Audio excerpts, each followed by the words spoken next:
જય સ્વામિનારાયણ. કેમ છો બધા?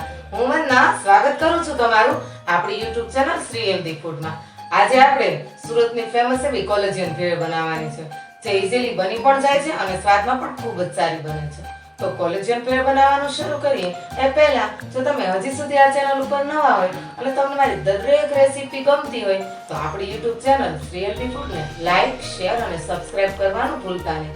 સાથે સાથે સાઈડમાં આપેલું બેલ આઇકન પણ જરૂરથી દબાવજો, જેથી તમને મારા દરેક વિડીયોની નોટિફિકેશન સૌથી પહેલા મળે.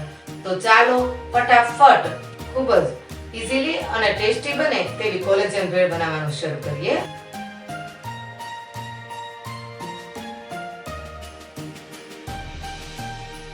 આજે આપણે સુરતની ફેમસ એવી કોલેજિયન ભેળ બનાવવાની છે. તો તેના માટે સૌથી પહેલાં અહીંયા આપણે ગ્રીન ચટણી બનાવી લઈએ.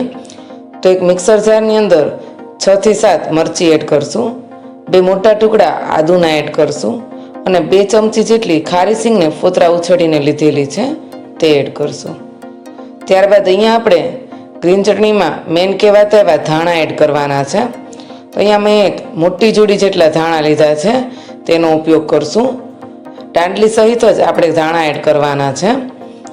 ત્યારબાદ ગ્રીન ચટણી બનાવવા માટે અહીંયા આપણે 1 ચમચી જેટલી ખાંડ એડ કરવાની છે અને સ્વાદ પ્રમાણે મીઠું, એટલે કે અહીંયા 1 ચમચી જેટલું આપણે મીઠું એડ કર્યું છે.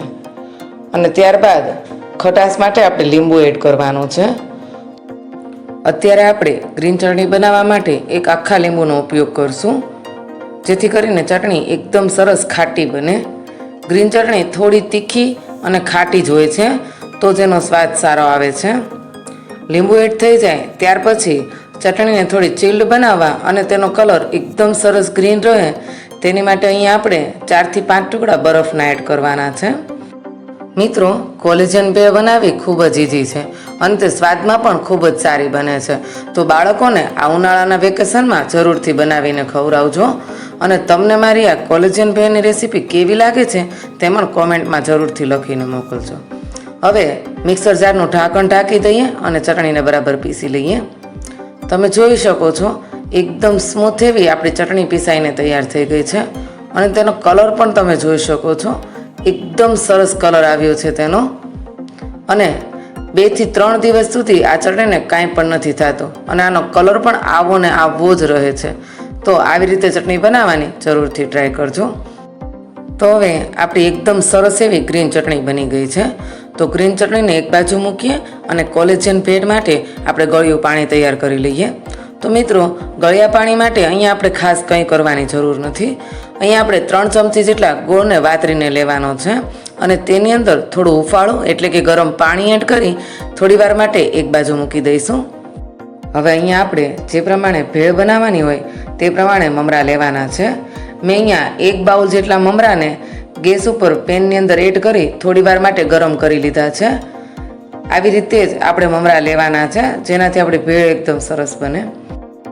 હવે આપણે મમરાની અંદર 3 ચમચી જેટલી ખારી સિંગ એડ કરવાની છે. ખારી સિંગના દાણાને આપણે ફોતરા ઉછેડી અને ફાડા કરીને એડ કરશું. ત્યારબાદ 1 ચમચી જેટલી મસાલા સિંગ એડ કરશું. મસાલા સિંગ પણ આપણે ઘરે જ બનાવી છે. ત્યારબાદ 2 ચમચી જેટલી ઝીણી સેવ એડ કરવાની છે. 2 ચમચી જેટલા ઝીણા ચોપ કરેલા ધાણા એડ કરશું. ત્યારબાદ અહીંયા આપણે જે ગ્રીન ચટણી બનાવી છે તે એડ કરવાની છે. ગ્રીન ચટણીનું પ્રમાણ કોલેજિયન ભેળની અંદર થોડું વધુ રાખવાની છે. કોલેજિયન ભેળ થોડી તીખી હોય તો જ ખાવામાં મજા આવે છે. તો અહીંયા આપણે 4 થી 5 મોટી ચમચી જેટલી ગ્રીન ચટણી એડ કરવાની છે. પછી તમે જે પ્રમાણે તીખું ખાતા હો તે પ્રમાણે ગ્રીન ચટણી એડ કરી શકો છો. ગ્રીન ચટણી એડ થઈ જાય ત્યાર પછી આપણે અહીંયા જે ગોળને ઓગળવા માટે મૂક્યો હતો તે ગળ્યું પાણી પણ રેડી થઈ ગયું છે. તો ગળપણ માટે તે પાણી એડ કરવાનું છે. તમે જોઈ શકો છો એકદમ સરસ એવું આપણું પાણી તૈયાર થઈ ગયું છે. ગળ્યું પાણી પણ આપણે 5 થી 6 ચમચી જેટલું એડ કરશું. તો મિત્રો, ખાસ યાદ રાખવું, આ કોલેજિયન ભેળને આપણે તરત જ સર્વ કરવાની છે. જો 10 થી 15 મિનિટ સુધી ભેળ પડી રહેશે તો ખાવાની મજા નહીં આવે અને મમરા પણ સાવ પોચા પડી જશે અને એકદમ ચવડ ભેળ થઈ જશે. તો આ ભેળને તાજે તાજી જ સર્વ કરવાની છે.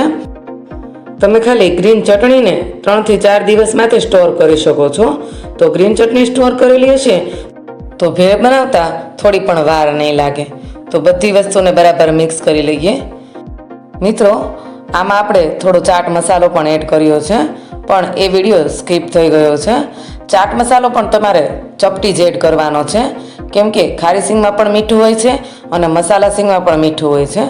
અને આપણે જે ગ્રીન ચટણી બનાવી છે તેમાં પણ મીઠાનું પ્રમાણ છે.